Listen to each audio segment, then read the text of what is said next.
The throne room of heaven stood in perfect stillness. A silence deeper than time itself stretched across the celestial court. A silence so vast that even the cosmos seemed to hold its breath. No whisper of wind, no murmur of voices, only the overwhelming weight of eternity pressing down upon the gathered hosts. The elders, robed in white, sat motionless upon their thrones, their golden crowns gleaming like fire, their faces solemn with the knowledge of what was to come. They had seen empires rise and fall. They had witnessed nations devour themselves. But what lay ahead was unlike anything the world had known. Hovering near the throne were the four living creatures, terrible and awe-inspiring. One had the face of a lion, fierce and unyielding. Another the face of an ox, an emblem of unbreakable strength. The third bore the face of a man, wise and full of understanding. The last, like a soaring eagle, its piercing gaze seeing beyond time itself. And in the right hand of the one who sat upon the throne there was a scroll sealed with 7 seals. John, caught up in his vision, felt the crushing weight of destiny as his eyes beheld it. This was not an ordinary decree, not a mere record of history. It was the declaration of the end, the final judgment upon the world. It was the fulfillment of all prophecy, the moment when time itself would crack and reality would bow before its creator. But there was none in heaven or on earth who could open the scroll, none who were worthy to break its seals. And so John wept. His sorrow echoed through eternity. Was this it? Was the fate of mankind sealed forever in silence? Was there no one who could stand before the throne and declare the judgments of the Almighty? But then, a voice like rushing waters spoke, resonating through the endless expanse of heaven. Do not weep, behold, the Lion of Judah has triumphed. He is worthy to open the scroll. And then he stepped forward, not in the form of a mighty king, not as a conqueror clad in armor, but as a lamb standing as though slain, bearing the scars of sacrifice. The heavens trembled as he reached for the scroll, and with hands that bore the wounds of redemption, he broke the first seal. Thunder rolled through the heavens. The end had begun. The thunder of heaven rolled across the celestial expanse as the first seal was broken. A voice, deep as the foundation of creation, called forth, "Come and see." And then the first rider emerged. A figure cloaked in white, his robe gleaming like polished silver beneath an unseen sun. He sat upon a majestic white horse, its coat shimmering like divine fire. His posture was regal, his presence commanding, but in his hands he carried a bow, an instrument of war, yet strangely without arrows, and on his head a crown, not one taken by conquest, one given. John's eyes widened as the rider spurred his steed forward, galloping into the world below. And then the voice, echoing like a decree across eternity, proclaimed his purpose. Revelation 6:02, he rode out as a conqueror bent on conquest. This was conquest, but not conquest of battlefields and burning cities. This was the deception of power, the ruler who takes dominion not by force, but by illusion. The world has always known his kind.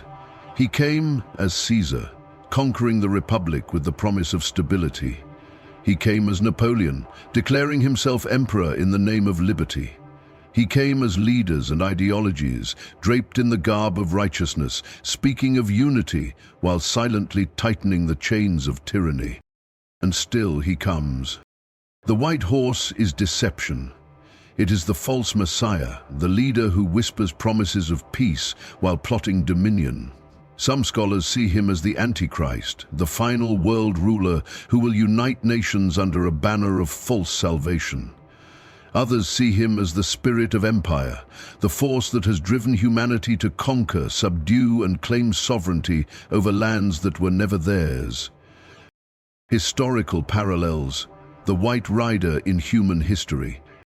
Every empire has carried the banner of the White Rider. The Roman Empire, marching in the name of civilization, yet leaving ruin in its wake. The Crusades, riding beneath the cross, yet wielding the sword in conquest. Colonial powers, sailing under flags of progress, yet bringing suffering to the conquered. Modern ideologies, promising freedom, yet tightening the grip of control. The White Rider is not always obvious. He does not come with war drums or cannon fire. He comes in the name of unity, of security, of hope. But behind his mask, he is a conqueror bent on domination. And he is already here.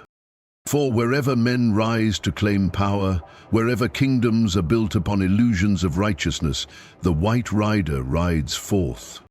But his conquest does not stand alone, for conquest invites war. The second seal was broken.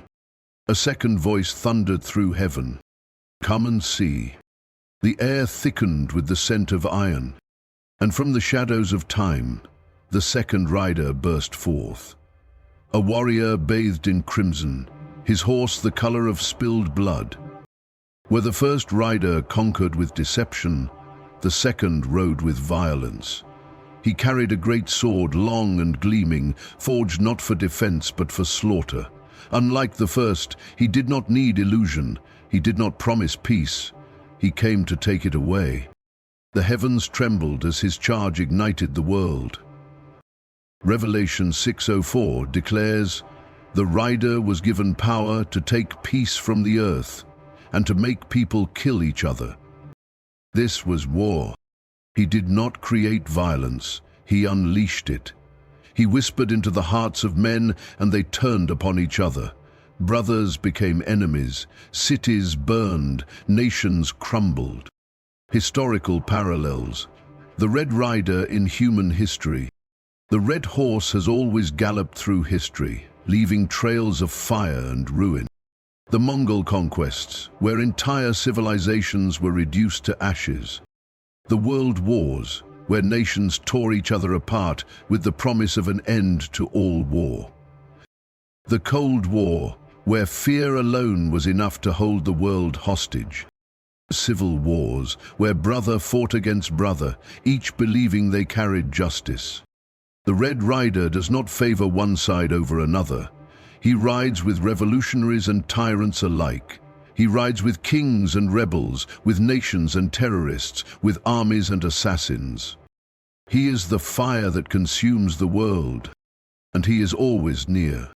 But war breeds more than death on the battlefield. It starves the land. It leaves hollowed-out cities and empty hands. And so the third seal was broken. A third voice called forth, "Come and see." A shadow fell over the earth. From the darkness rode a third figure, his horse black as the abyss, his robes tattered, his hand clutching a pair of scales. Unlike the first two, he carried no weapon, for he did not need one. His tool of destruction was scarcity. And as he rode, a voice rang out.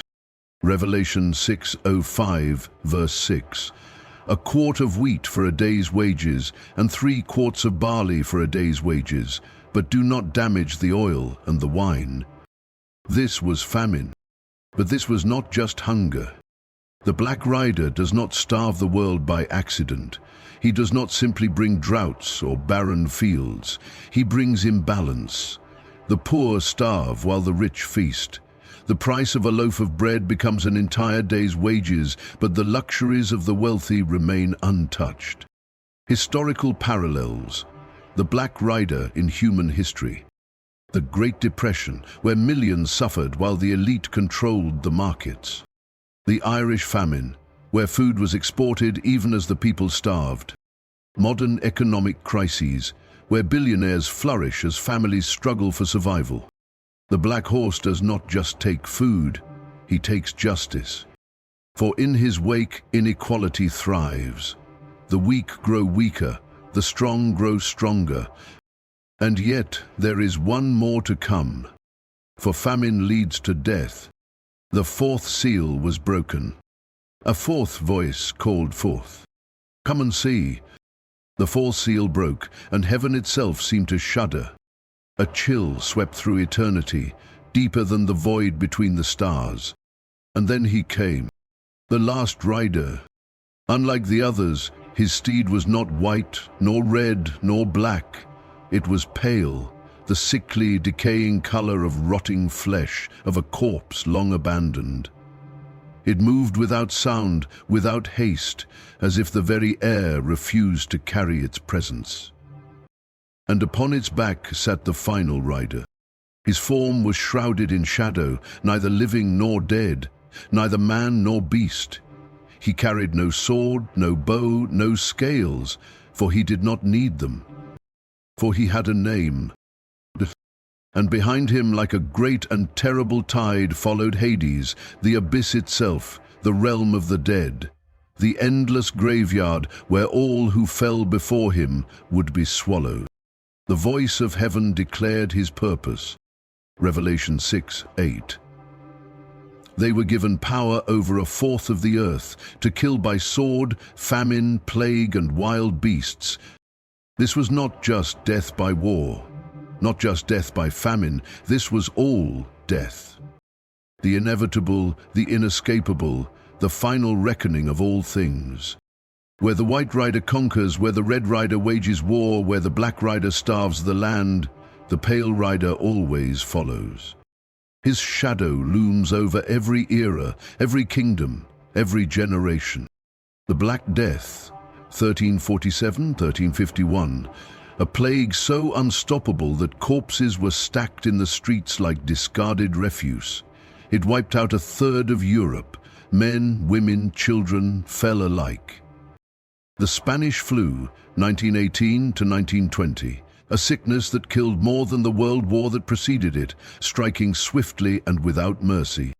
The World Wars, 1914-1945, entire cities reduced to ash, oceans filled with bodies, skies darkened with smoke and fire. Famine and disease in modern times, still he rides.